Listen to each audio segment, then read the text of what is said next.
Hello, friends. Welcome to Money Talks, the show where we explore the fascinating world of personal finance. I'm your host, Prasad, and today we are taking a deep dive into psychology of money. Money isn't just about dollars and cents, it's also about the emotions, the behaviors, and the thoughts that shape our financial lives. We will do a deep dive into each of these aspects. In the first segment, that is money and emotions,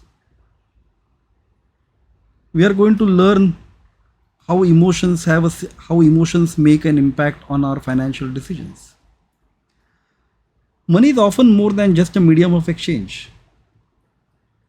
It carries a significant emotional weight as well. Just think about how you feel when you receive a paycheck, find an unexpected expense, or reach a financial milestone. Every time, each of these events will have a significant impact on your emotions. These emotional responses are not only natural but are also highly influenced by our upbringing and our past experiences. For instance, growing up in a family with values values frugality may lead to a strong inclination towards saving and budgeting as adults. Conversely, an upbringing where money was source of stress may result in different emotional relationship with finances. When it comes to emotions, money can elicit a wide range of responses. Fear can creep in during financial crisis, causing anxiety and panic. Guilt might arise when we overspend or indulge in purchases we later regret. Many a times we purchase something out of sheer desperation and regret it later. I am sure many of you might have experienced this in your life.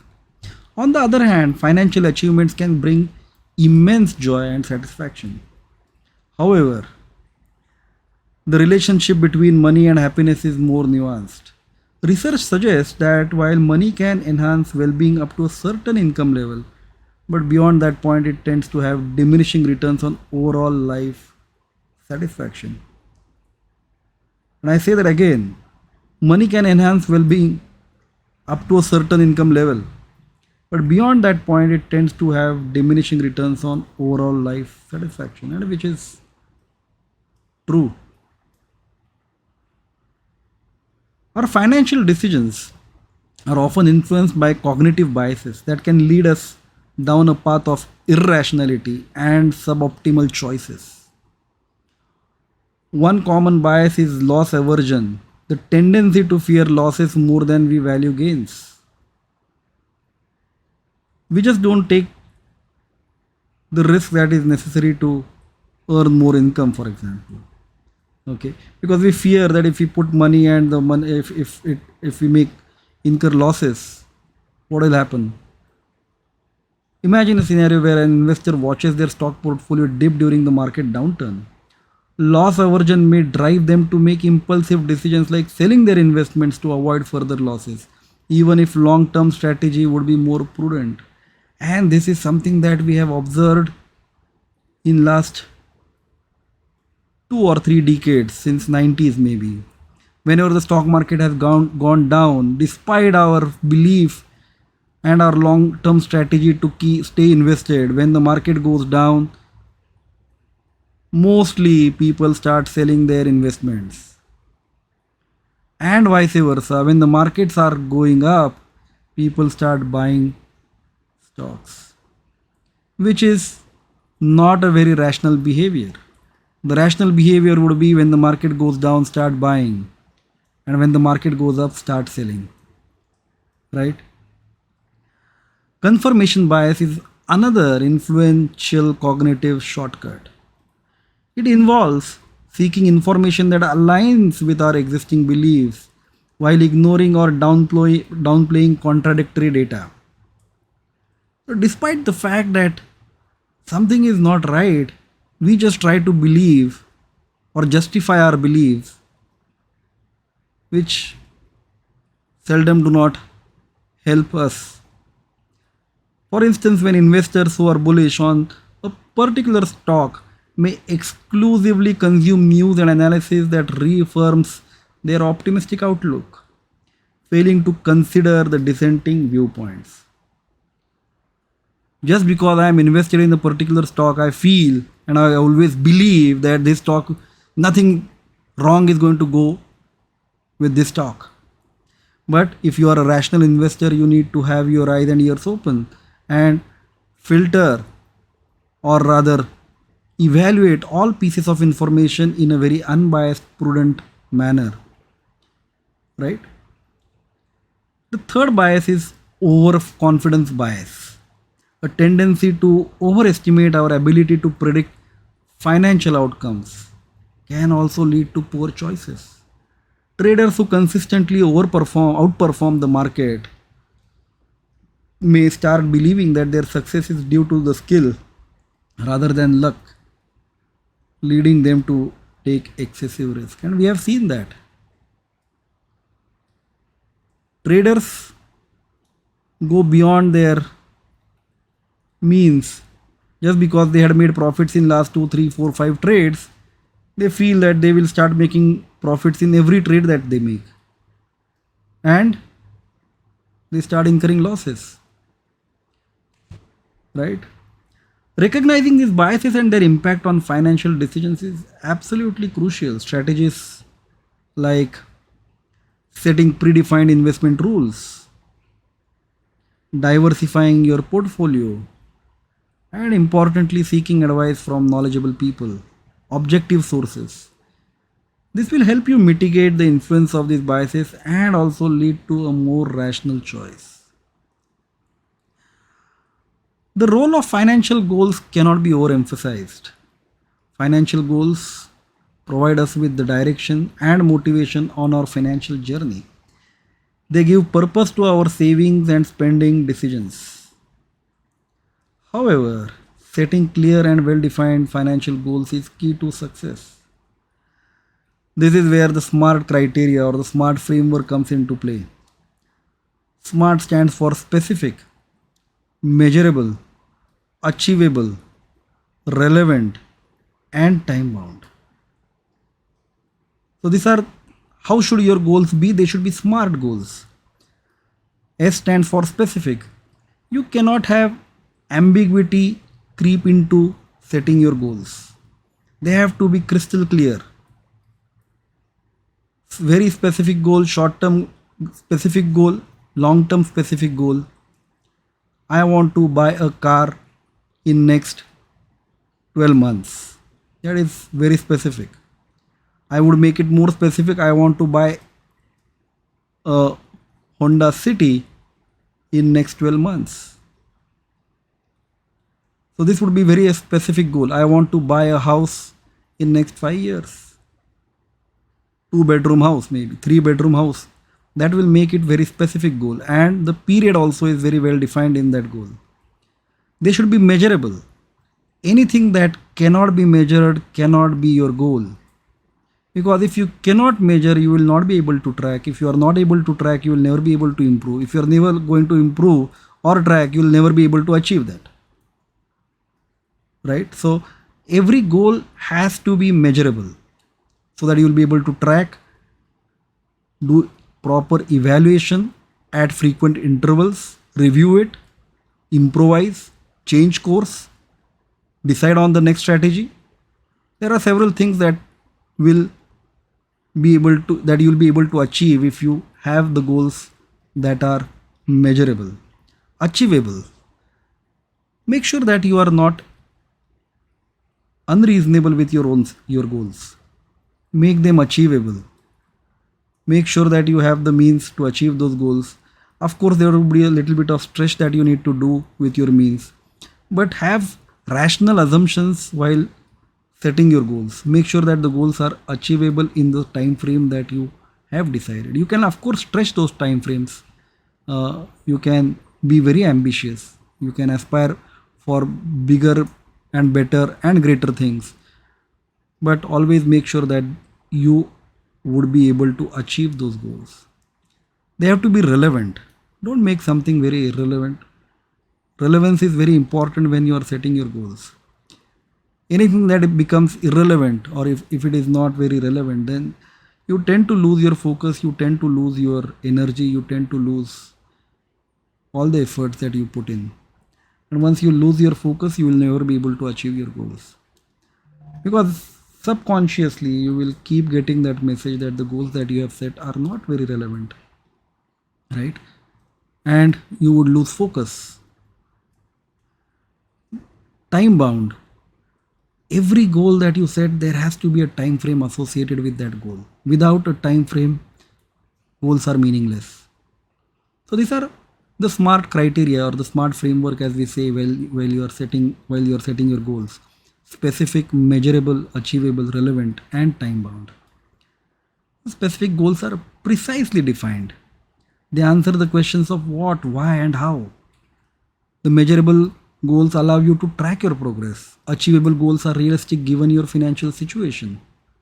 Relevant goals align with your values and your aspirations. And time bound goals have specific time frame for achievement.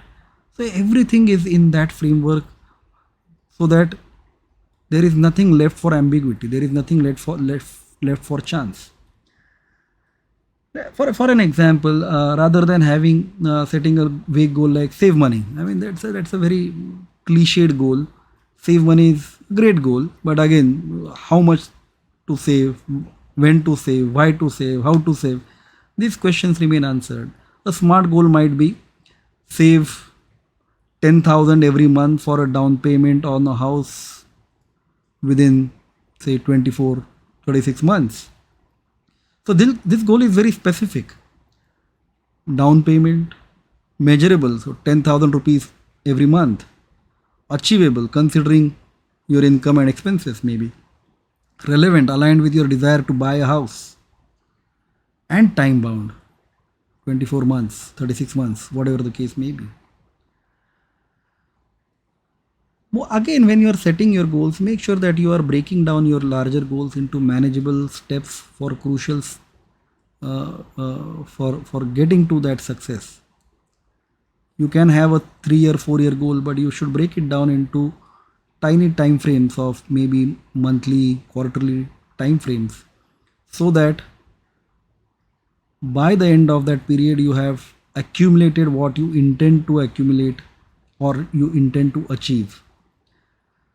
Whether it's building an emergency fund, for example, paying off your credit card or debit card debts, planning for retirement.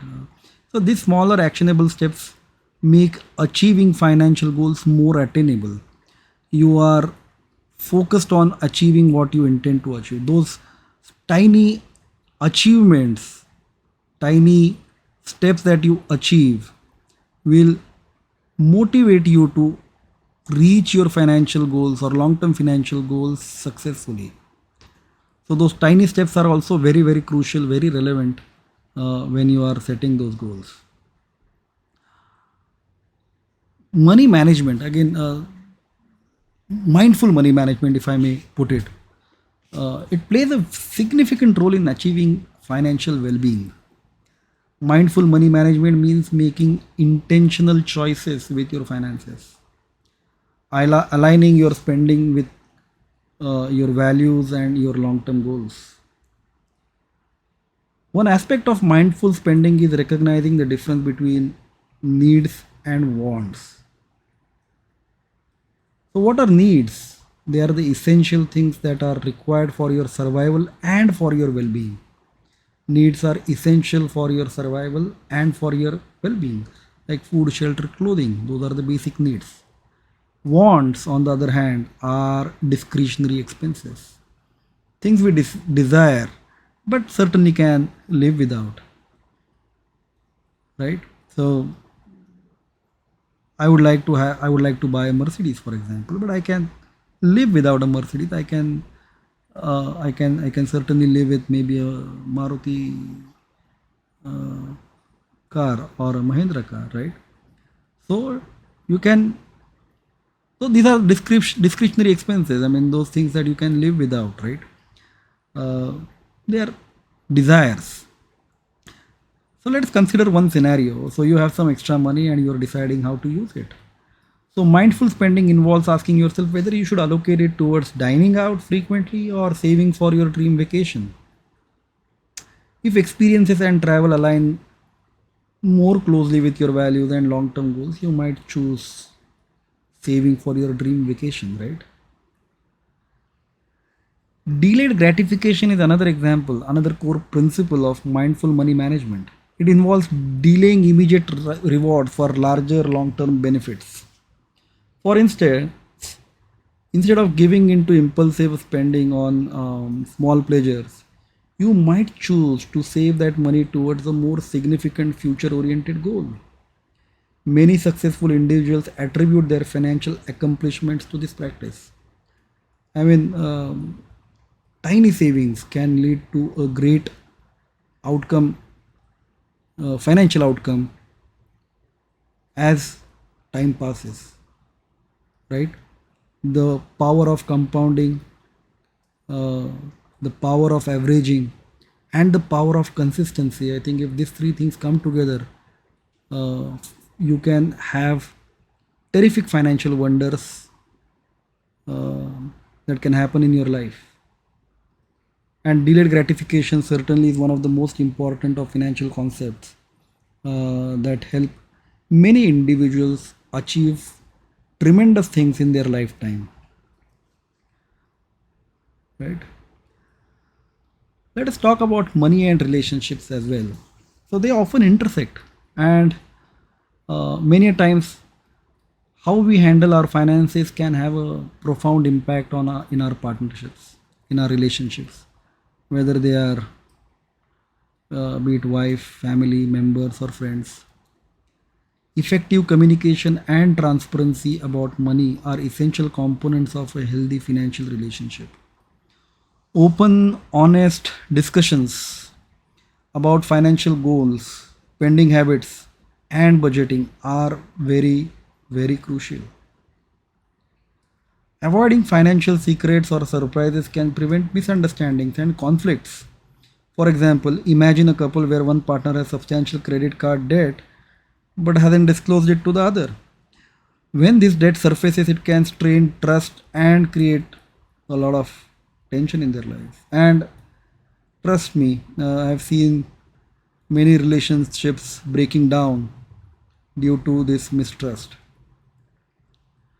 Financial compatibility is another aspect to consider in relationships. It involves assessing whether you and your partner share similar financial values and goals. Do you both prioritize in saving, investing, and long term planning? While differences in financial values can be managed, it's essential to have conversations and find common ground to ensure that financial harmony in your life. Financial discussions with loved ones may not always be easy, but fostering an open and respectful communication will certainly strengthen relationships and also help navigate the financial challenges together. So, communication is the key in when it comes to money and relationships. Money in relationships, if I have to rephrase it that way. Financial literacy and education are very vital. It is the foundation of making informed financial decisions. Understanding financial concepts such as budgeting, investing, and retirement planning empowers individuals to take control of their financial futures, right? The value of financial education cannot be overstated. Learning about personal finance is an investment in yourself, and the benefits can be far reaching. Financially literate individuals are better equipped to manage debt, save for the future, and make wise investment choices. Accessible resources for improving financial literacy about books like The Total Money Makeover by Dave Ramsey or The Intelligent Investor by Benjamin Graham. There are several such books on financial literacy. They can provide practical advice on debt management, budgeting, money management, financial planning, so on and so forth. I mean, in today's world, online courses, websites, YouTube, webinars, seminars, podcasts. There are several um, resources that you can use and that offer financial education in a very structured format, covering a wide range of topics. Podcasts, including our own, are excellent platforms for continuous learning about personal finance. Remember, financial education is not a one time event, it's a lifelong journey. As financial markets and economic landscapes change, staying informed ensures that you can adapt and make sound financial decisions throughout your life. I remember when we were, I mean, the way in which the ecosystem, financial ecosystem have changed in last 20-25 years is just incredible. We had during our education when as a young chartered accountant, when we were studying, we had about what 12 or 14 accounting standards. But when we look at it today, the number of accounting standards, the complexities that are involved in financial world, the meltdown of Enron, the meltdown of WorldCom, the many financial frauds that happened later. I mean, the ecosystem have changed drastically. The way in which we used to do things, of course, the fundamental things like accounting, etc., remain the same, but the way in which the analysis is happening, the way in which monitoring is happening, the way in which reporting is happening, everything has changed significantly. You need to be aware about what is happening around you, the changes that are happening in the financial world, in the compliance world, in the legal framework. Everything will keep you, if you are updated. I think that will help you in taking more rational financial decisions as well. So this is about what we discussed, the psychology of money today. This brings us to the end of today's episode, the psychology of money. And I hope you have gained valuable insights into the psychology of money. Money is not just about numbers, as we mentioned at the beginning. It's also about understanding our emotions, recognizing our biases, and making informed decisions. Knowledge is the key. Use your knowledge. Don't let bias creep into your financial decisions, is the bottom line.